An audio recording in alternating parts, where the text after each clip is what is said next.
नमस्कार। आप सभी का आपके अपने YouTube चैनल कैरियर मंत्र में फिर से एक बार स्वागत है। आज हम आपके सामने एक कॉमन टॉपिक लेके आए हैं जिससे हर कंपटीशन एग्जाम में एक न एक सवाल रहते हैं। तो आज हम आपके सामने भारत की प्रमुख नदियों के बारे में बात करेंगे, उससे जुड़ी सारे इम्पोर्टेंट फैक्ट जो कि एग्जाम में, तो उसके बारे में चर्चा करेंगे। तो आइए शुरू करते हैं भारत की प्रमुख नदियाँ। इसमें भारत की प्रमुख नदियों को दो भागों में बांटा गया है। तो आज हम भारत की हिमालयी भारत की नदियों के बारे में बात करेंगे। हम अगले वीडियो में भारत की प्रायद्वीपीय नदियों के बारे में बात करेंगे। तो चलिए आज हम शुरू करते हैं। तो इसमें पहला है सिंधु नदी।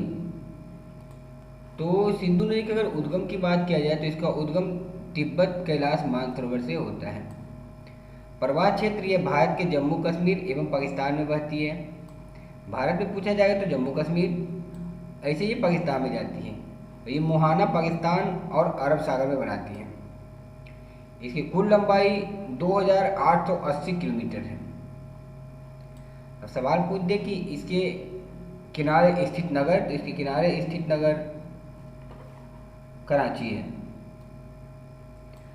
अगला इसमें कहा गया है कि सिंधु की सहायक नदियां में आ जाती हैं झेलम, चिनाब, रावी, व्यास और सतलुज।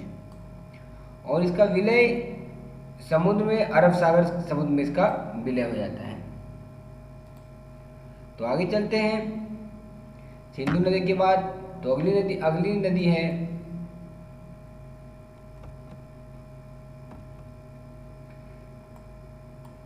सतलज नदी। सतलज नदी के उद्गम की बात किया जाए तो सतलज नदी का उद्गम आपसे पूछ दिया जाए तो इसका उद्गम होता है मानसरोवर झील में, राक्षस ताल एक जगह है उससे।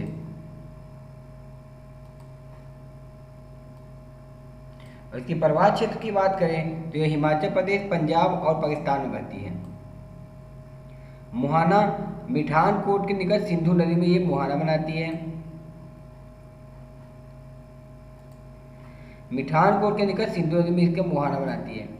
इसकी लंबाई है 1440 किलोमीटर, 1440 किलोमीटर इसकी लंबाई है।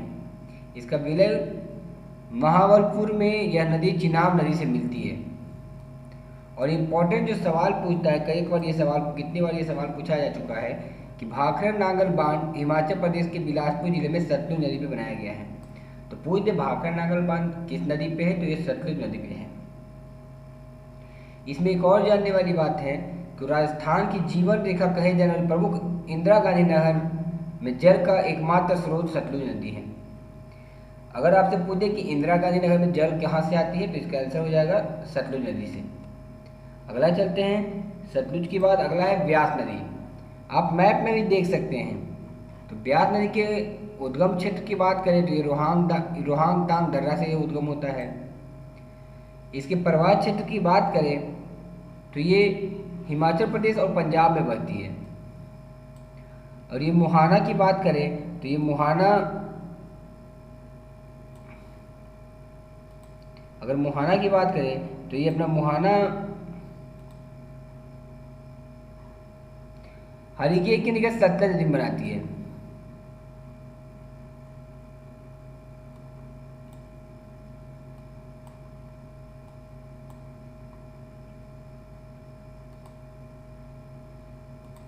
मुहाना की बात अगर पूछ दे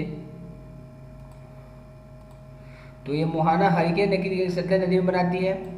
और अगर इसकी लंबाई की बात किया जाए तो इसकी लंबाई 615 किलोमीटर है। और इसका विलय सतलज नदी में होता है। आप मैप में देख रहे होंगे ब्यास नदी यहाँ से निकलती है और यह सतलज नदी में यहाँ मिल जा रही है। आगे चलते हैं। नेक्स्ट, ब्यास नदी के बाद अगला है रावी नदी। अगर उद्गम क्षेत्र की बात पूछा जाए तो हिमाचल प्रदेश के कुल्लू पहाड़ी से इसका उद्गम होता है। प्रवाह क्षेत्र यह हिमाचल प्रदेश, पंजाब एवं पाकिस्तान में बहती है। अगला है मुहाना। तो मुल्तान के निकट चिनाब नदी में ये मुहाना बनाती है। लंबाई 720 किलोमीटर है। और विलय रावी नदी का चिनाब नदी में इसका विलय हो जाता है। आगे चलते हैं तो अगला है झेलम नदी।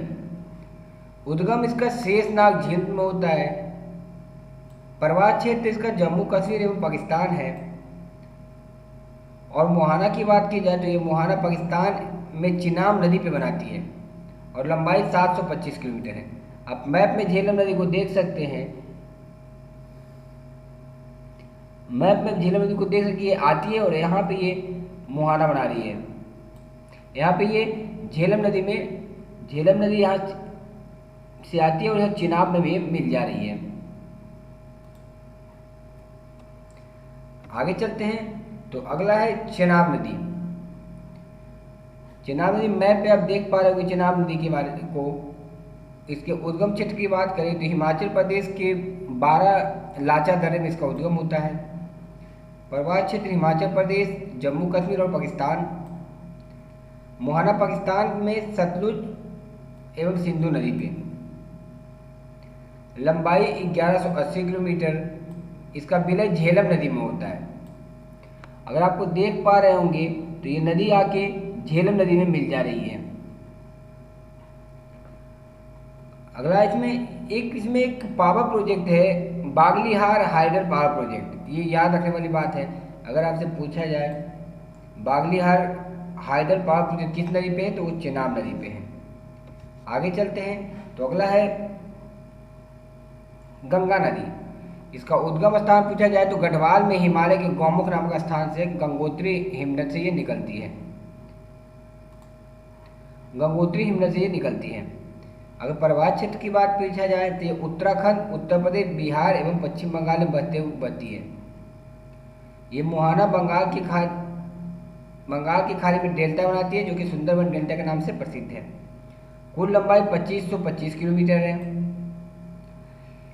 इसकी नदी याद रखने वाली बात है कि जब ये गौमुख से निकलती है तो ये 2 नदी होती है, एक अलकनंदा और ये भागीरथी। एक स्थान है देव प्रयाग जहाँ पे ये दोनों मिलती है और यहाँ से ये गंगा का रूप ले लेती है। तो आपसे पूछते गंगा कहाँ होती है, जब ये देव प्रयाग में ये दोनों अलकनंदा और भागीरथी एक साथ मिलती है तो ये देव प्रयाग बन जाती है। आगे चलते हैं तो इसमें पूछे विलय, तो बंगाल की खाड़ी में ये विलय कर जाती है। याद रखने वाली बात यह है कि इस पर 3 प्रमुख बांध हैं। पहला बांध है फरक्का बांध, दूसरा है टिहरी बांध, तीसरा है भीमगोड़ा बांध। पूज्य फरक्का बांध तो फरक्का स्थान पे है, टिहरी बांध पूज्य तो ये उत्तराखंड में है और भीमगोड़ा बांध भी उत्तराखंड में है। अगला इंपॉर्टेंट पॉइंट है जुलाई 2014 में नमामि गंगे नाम की एक परियोजना आरंभ की गई। अगला पॉइंट है 4 नवंबर 2008 को गंगा को राष्ट्रीय नदी घोषित किया गया। अगला पॉइंट है गंगा नदी बांग्लादेश में प्रवेश करती है तो इसे पद्मा नाम से जाना जाता है, यानी कि इसको पद्मा बुलाते हैं या यह पद्मा नाम से जानी जाती है। इसमें अगला गंगा में एक और इम्पोर्टेंट चीज़ है। अब आपसे पूछे गंगा नदी के किनारे बसे प्रमुख शहर, तो अभी आपने पढ़ा कि ये 4 राज्यों में बहती है। तो उत्तराखंड में जो शहर है वो टिहरी है, देवप्रयाग है, ऋषिकेश है और हरिद्वार है। उत्तर प्रदेश की बात करें तो इसमें बिजनौर, कन्नौज, कानपुर, इलाहाबाद, मिर्जापुर, बनारस, गाजीपुर और बलिया। बिहार की बात करें तो बिहार में पटना, मुंगेर और भागलपुर प्रमुख शहर है। इसके अलावा और भी बहुत सारे शहर हैं जो कि इसके किनारे बसा हुआ है। पश्चिम बंगाल की बात की जाए तो ये फरक्का। और एक इम्पोर्टेंट पॉइंट है गंगा की सहायक नदियाँ, जो कि सवाल पूछा जाता है। तो ये क्या कि बाएं किनारे से गंगा में आके मिलती है रामगंगा, गोमती, काली और गंडक और कोसी। गंडक बिहार के सोनपुर में मिलती है, कोसी भागलपुर में मिलती है। और पूछा जाए गंगा की सहायक नदी जो दाएं किनारे से आती है तो इसमें यमुना है। आपको पता है कि यमुना प्रयागराज में इससे मिलती है। दूसरा टोंस, तीसरा सोन, पुनपुन और फल्गु दाएं किनारे से मिलने वाली गंगा की नदियां हैं। आगे चलते हैं तो अगला है यमुना। यमुना नदी का उद्गम क्षेत्र पूछा जाए तो यमुनोत्री है। प्रवाह क्षेत्र उत्तराखंड और उत्तर प्रदेश। मोहाना त्रिवेणी संगम पर बनाती है। कुल लंबाई 1375 किलोमीटर है। सहायक नदी की बात करें, सहायक नदी चंबल, सेंगर, छोटी सिंधु, बेतवा, टोंस और हिंडन है। विलय गंगा में, ये गंगा में मिल जाती है प्रयागराज में आके। अब मैप में देख पा रहे होंगे कि यमुनोत्री से निकल रही है और यहाँ ये इलाहाबाद के पास आके गंगा से ये मिल जा रही है। यहाँ यमुनोत्री है, यहाँ से ये निकलती है और गंगा में आके मिल जा रही है। प्रमुख शहर की बात करें तो इसके किनारे आगरा, दिल्ली, मथुरा और इलाहाबाद बसा हुआ है। इस नदी पे 2 बांध बना हुआ है, किसाऊ और रेणुका बांध प्रमुख है। आगे चलते हैं तो अगला है दामोदर नदी। ये आप लोग याद कि जितने भी ये सभी हिमालय से निकलने वाली नदियां हैं। दामोदर नदी जिसका उद्गम क्षेत्र छोटा नागपुर का पठार को माना जाता है।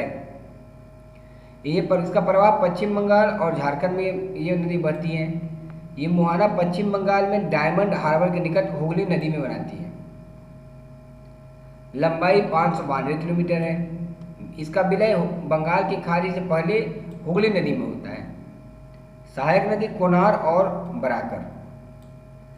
अब 2 इंपॉर्टेंट पॉइंट है जो कि इससे सवाल पूछा गया है। पहला पॉइंट है 7 जुलाई 1948 को स्वतंत्र भारत की पहली बहुउद्देशीय परियोजना के रूप में दामोदर नदी घाटी परियोजना अस्तित्व में आई, जिससे बिजली उत्पादन होता है।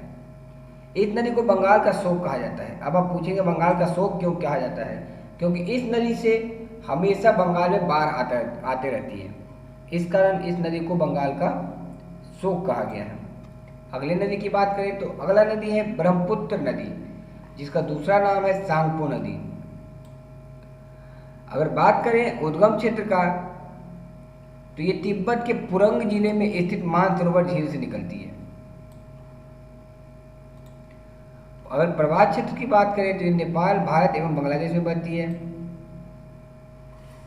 प्रवाह क्षेत्र की बात करें तो नेपाल, भारत एवं बांग्लादेश में ये बहती है।